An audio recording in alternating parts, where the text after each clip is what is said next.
My name is Marek, and before I start this video with the details about didgeridoo myths, truths and shortcuts, I would like to start with a question to you. In my opinion, there are two types of teachers in the world. One of them that wants to show you their mastership, how good they are, how difficult it is what they do, and put themselves on a pedestal, and everybody else sort of does that, this is unreachable, this is difficult. And there's another type of teachers in the world that basically love what they do and would like to share with everybody and show them how easy it is to learn certain things, and also find the shortcuts, how to easily accomplish something that you can bring enjoyment, and this will self-motivate you to further growth. Okay, I will let you answer this question at the end of the video. I mean, you are the judge. Okay, here I have first I will present you quite a variety of different didgeridoos. So the first one is, as you can see, it's actually carved. It's not only painted, but you can see that it's actually meticulously carved out, and it's quite a beautiful piece of art. And it's also, I would say, it's like a top of the line for as a decorative piece. The second didgeridoo is the one also made out of eucalyptus, same like this one, made in Australia. And you can see that there is some actually burning of like a kangaroo picture into the wood. You can see that there's actually quite different style of textures. The dots are still common, but it's quite a different style from the previous didgeridoo, as you have seen. And also it's black, and also it's covered with wax without sugar, without cane sugar ring. So this one, normally you have to prime it to attach to the didgeridoo. I just use the tape, and for me this solution works. And this is basically like a sugar wax ring that you attach to the didgeridoo. The third one is, as you can see, it's also made in Australia, and it's actually quite a different style. You can see the dots, and you can see the quite a different style. It's also hollowed by termites, piece of eucalyptus, and once you play it, actually you can sometimes even smell the eucalyptus still when the moisture gets to it. This is the next one. You can see quite a different style of the didgeridoo and work, and that's actually might be not necessarily even eucalyptus. The eucalyptus is hollowed by termites, and this one is actually still might be the eucalyptus, but there are also didgeridoos made out of teak wood and bamboo, and also synthetic materials like PVC or plastic. This is another one, and you can see quite a different ornamentation and the shape. So this is the next didgeridoo, and here's actually quite modern didgeridoo that you can actually tune to the specific key. And as you can see, it slides down, and actually different positions of the key that you can play it in. And then finally something that you would probably, nobody would tell you, but I just brought from my garage 2 pipes. Just a whatever coat hanger piece of pipe, and also 3x4.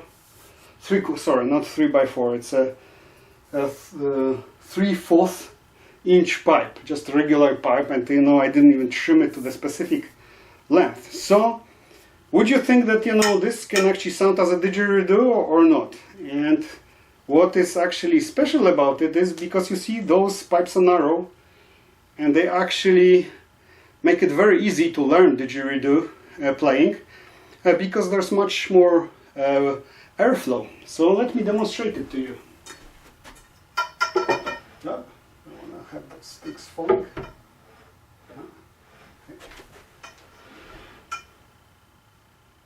Okay.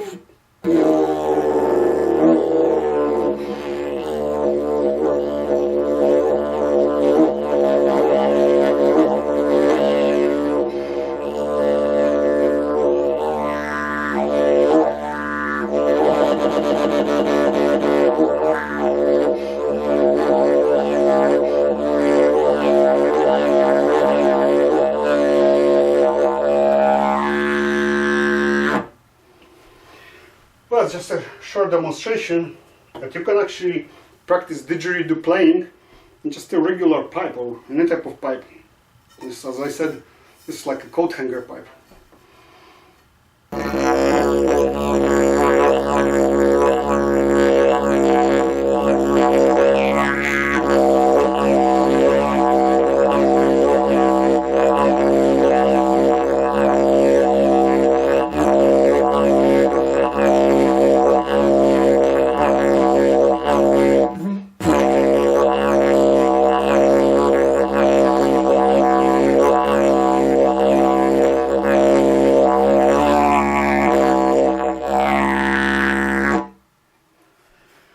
Okay, and what's interesting about those didgeridoos, you can see that they are actually of the different length, but actually how the termites hollow the holes, it makes a difference in the sound. So despite, for example, this and this didgeridoos in a C key, they are both, despite of different length, they're still in a key of C.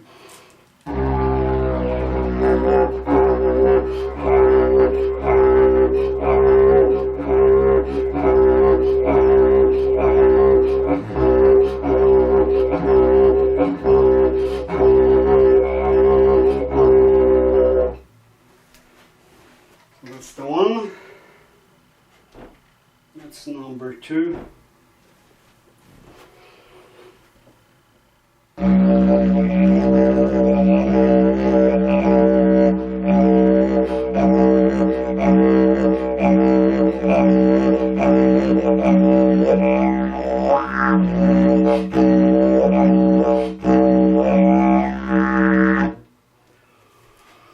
That's number 2. That's number 3.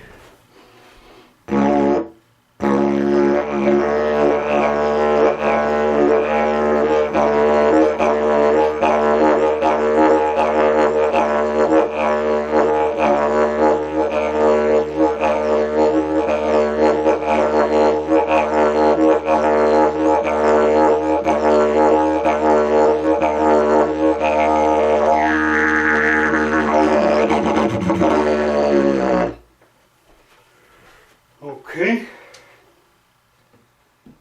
that's number 4.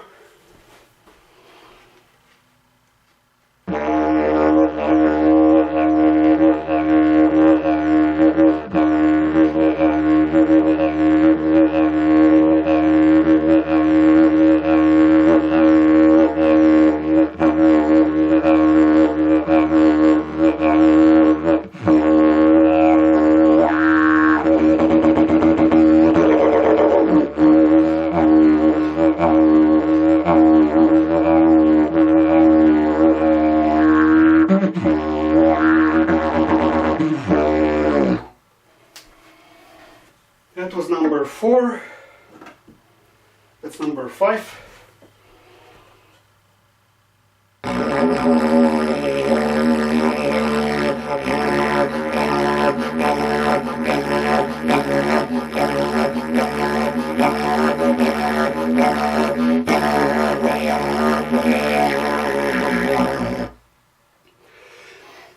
As you can see, despite of this one being the shortest of the real didgeridoo or the wood didgeridoo, it actually has a deeper voice, and the reason is because it's actually quite wider and wider opening, so it's actually a bigger part of the mouth to cover it. And here you can Google it. And there's a new type of didgeridoos that one company came up with. It's the ones that you can actually change the tone on the fly, which is quite exciting. And another thing, this didgeridoo is very light, and that's obviously made out of PVC or some kind of plastic, but you know, hear how it sounds. Okay, let me just start from like a comparable lower sound like the other ones.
Okay, so what's the conclusion out of this test?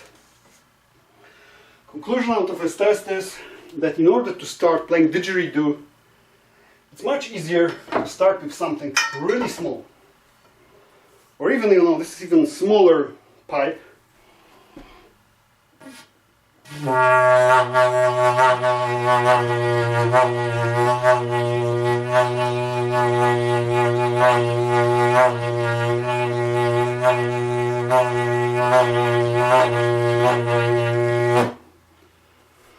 Even if something like this, but if the pipe is too small and too short, and it will be having higher pitch, which is not as pleasant, you know, like a low tone pipe. So that's why I would recommend, you know, sort of pipe like 3/4 of the inch, which seems like, you know, you can buy it for a few bucks at the Home Depot or any other hardware store. So, you know, for a few bucks you can start learning, and actually your learning curves will be much easier than starting with something like this that you might get somewhere, because, you know, this actually requires quite much air to sustain the drone, so you have to catch up your breath, you know, through the circular breathing much faster.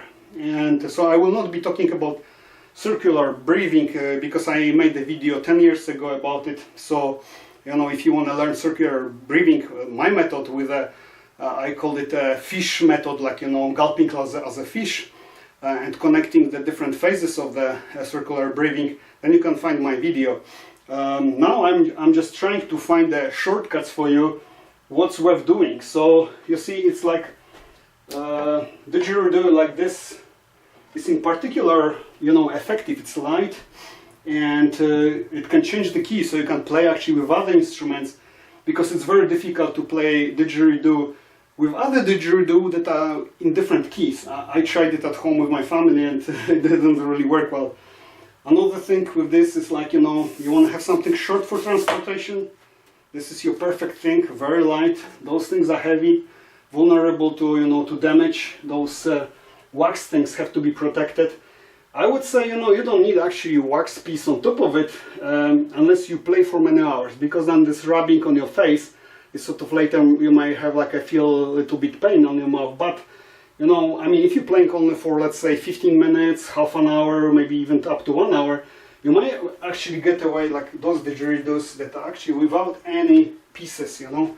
As long as the surface is smooth, that should be fine. So, again, also when you are buying didgeridoo, be aware that each didgeridoo has the specific resonance frequency or resonance key. So it's like a C key, and if you try to blow air above or below, you will be pushing more air through this pipe and there will be less resistance. That means that, you know, you will be getting you know, hyperventilating yourself, and you might get even dizzy of too much oxygen going to your brain because, you know, of the amount of air that you have to push through. But if you have the pipe like this, you know, which is quite narrow, actually it's very easy to learn circular breathing with this if you use my method, and, you know, very inexpensive. Another thing is, like, you know, if you find right away you know, the resonance, it's already provides you resistance. And if I can give you another tip, make sure that your lips, you know, you stick it into the didgeridoo, like, you know, and then it helps them to vibrate easier.